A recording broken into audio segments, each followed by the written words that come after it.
Vi do 2 minuti di un oratore speciale, l'uomo degli ovi. Damiano, vieni qua.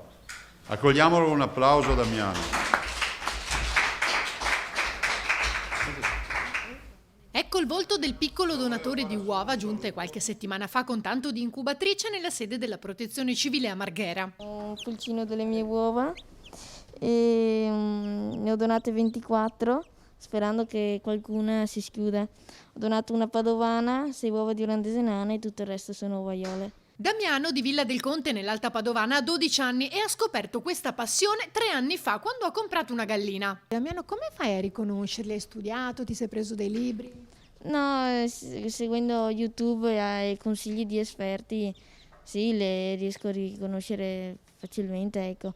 Poi anche vedendo io dei segni, ad esempio sulla padovana, il maschio, già dal primo giorno ho capito se era un maschio o una femmina. Quindi da un pulcinotto di 2 mesi.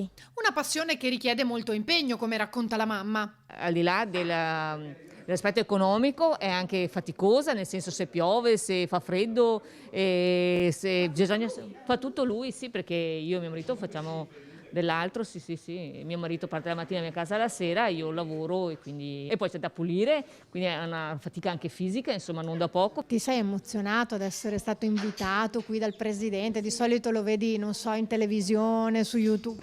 Sì, mi sono emozionata, sì, non pensavo proprio che andavo in TV, ecco.